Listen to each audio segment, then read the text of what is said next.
Mas eu conversava muito com o Agripino.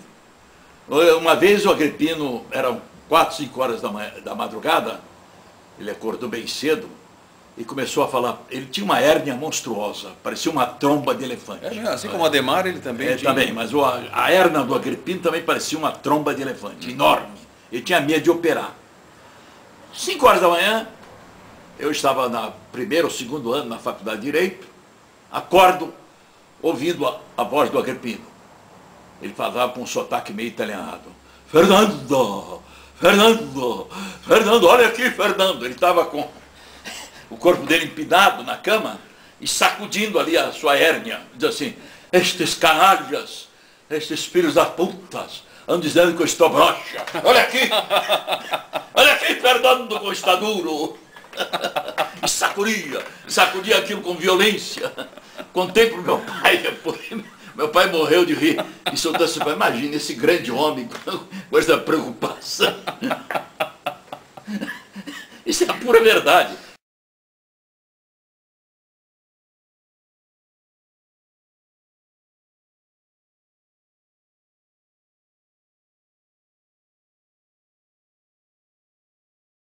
Meu pai se tornou muito amigo do Agripino e passaram a fazer conferências aí pelo interior do Brasil, né? Aí já na década de 40, né? 40, por aí. Fizeram muitas conferências. E numa dessas ocasiões, sempre quem falava primeiro era o meu pai, antes da palestra do Agripino. Uma vez foram parar numa cidade cuja maior colônia estrangeira era de sírios. Comerciantes sírios que lotaram lá o auditório. Eram mais de 100. Gente boa, simples, humilde, honesta, trabalhadora. Muitos casados com brasileiras. E meu pai, para agradar os sírios, soltou essas palavras. Meus amigos, a Itália deu Dante Alighieri, a França, Victor Hugo, a Espanha, Cervantes, a Inglaterra, Shakespeare, os Estados Unidos, Lincoln, Edgar Allan Poe, o Brasil deu Castro Alves, Rui Barbosa, Joaquim Nabuco. E qual foi o grande homem que deu a Síria? Fez uma pausa e os sírios assim, de olhos arregalados, né, aqueles comerciantes. Deu o maior de todos, maior do que Castro Alves, maior do que Dante Alighieri, maior do que Victor Hugo, maior de todos. Deu nosso Senhor Jesus Cristo. E os sírios lá.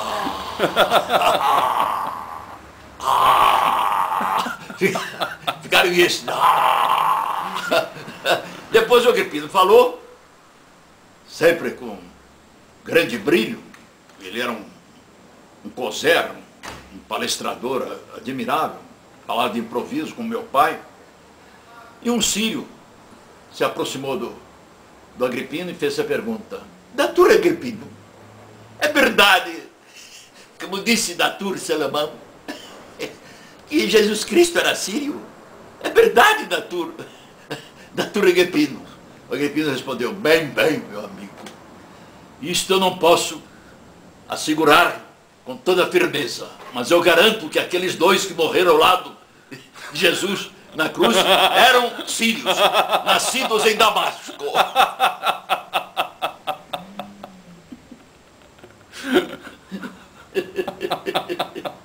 Isso é pura verdade. Diga uma coisa, como é que foi o episódio do seu pai com o Rui Barbosa? O seu pai saudou o Rui? Foi um episódio muito interessante. O Rui Barbosa estava embarcando na estação de Petrópolis para uma outra solenidade e meu pai se atreveu. Meu pai não pedia licença para falar. Ele tomava a iniciativa. E subiu também num caixote ali da estação, porque havia lá vários caixotes, e saudou o Rui, que já estava no trem. O trem ainda não havia partido, ia demorar um pouco ainda para partir. Uns 15 ou 20 minutos, quase meia hora. O Rui estava ali na janela do trem, sendo saudado Ele, no fundo, era muito vaidoso, gostava dessas homenagens. Sim. Aí meu pai nos contei, pegou lá o caixote e pronunciou um discurso arrebatador. Ah, certo. De improviso. Então... Aí o Rui respondeu: este jovem já se revela um grande orador. Me emocionou profundamente. É a mocidade do Brasil. Ele é o símbolo da mocidade do Brasil. Respondeu? Só posso dizer, o símbolo que reconhece meu valor, a minha genialidade. Mas o Rui agradeceu. Mas ele respondeu, né? Os jornais da época, lá de Petrópolis, registraram esse episódio. É mesmo? É, registraram. Está lá. Quando o Rui Barbosa faleceu, se não me engano, em 1922, por aí. 23. Ele morava em Petrópolis, na Avenida Ipiranga. E o caixão com o corpo do Rui Barbosa foi para Gare, a estação de Petrópolis, a fim de ser conduzido para o Rio. E aglomerou-se na estação uma multidão. Centenas de pessoas. E estava lá também um ministro do governo, Miguel Calmon de Pia Almeida, um homem alto, enorme. Meu pai tinha 21, 22 anos, era estudante na Faculdade de Medicina, e pronunciou um discurso eloquentíssimo, exaltando Rui Barbosa, a águia de Aia, evocando a sua vida de grande brasileiro, de grande jurisconsulto, de mestre da língua portuguesa. E no auge do seu arrebatamento, né, no pináculo da sua eloquência, meu pai gritou: e agora? Para aquela multidão, tinha mais de 1000 pessoas: ajoelhem-se! Todos vocês se ajoelhem imediatamente deste santo da nacionalidade brasileira. Ajoelhem-se! E todos se ajoelharam, até o ministro teve que se ajoelhar. O Agripino comentava isto: Salomão, você realizou uma proeza inédita, fora do comum. Você fez até um ministro de quase 2 metros de altura se ajoelhar, sujar suas calças.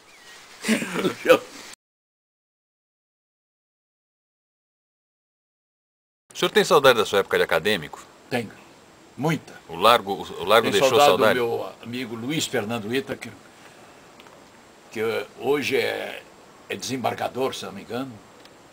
Ele foi presidente da Academia de Letras da Faculdade de Direito do Lago São Francisco. E eu fui o vice-presidente.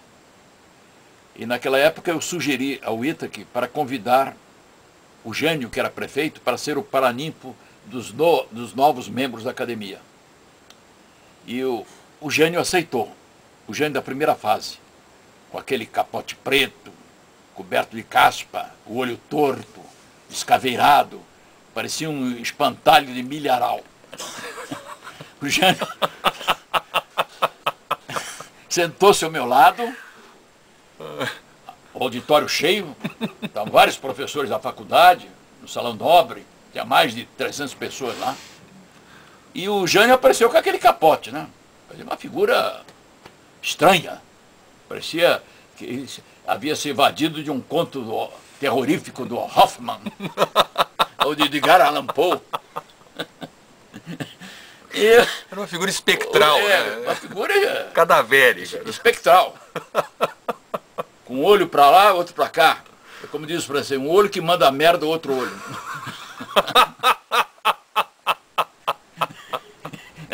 Aí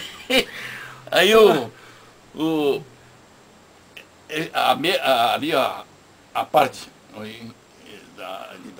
da tribuna, onde estavam sentados o Whittaker, o presidente da academia, eu, o vice-presidente, e mais 2 ou 3 professores, era assim uma espécie de mesa elevada, né? Então quem estivesse na plateia não poderia observar a reação do Jânio com as mãos. Eu observei, porque eu sentei ao lado dele. Durante todo o transcorrer da cerimônia, que durou mais de 2 horas, o Jânio fazia assim com as mãos, ó. Assim. Ninguém via, mas eu dava para ver assim. Ele não parava com as mãos? Não parava, com a mão assim, ó. E eu observando com o rabo do olho. Ninguém viu isso, mas durante as 2 horas, a não ser quando ele se levantou para saudar, como paraninfo, os novos membros da Academia de Letras da faculdade, aí sim, ele parou com aquela agitação das mãos.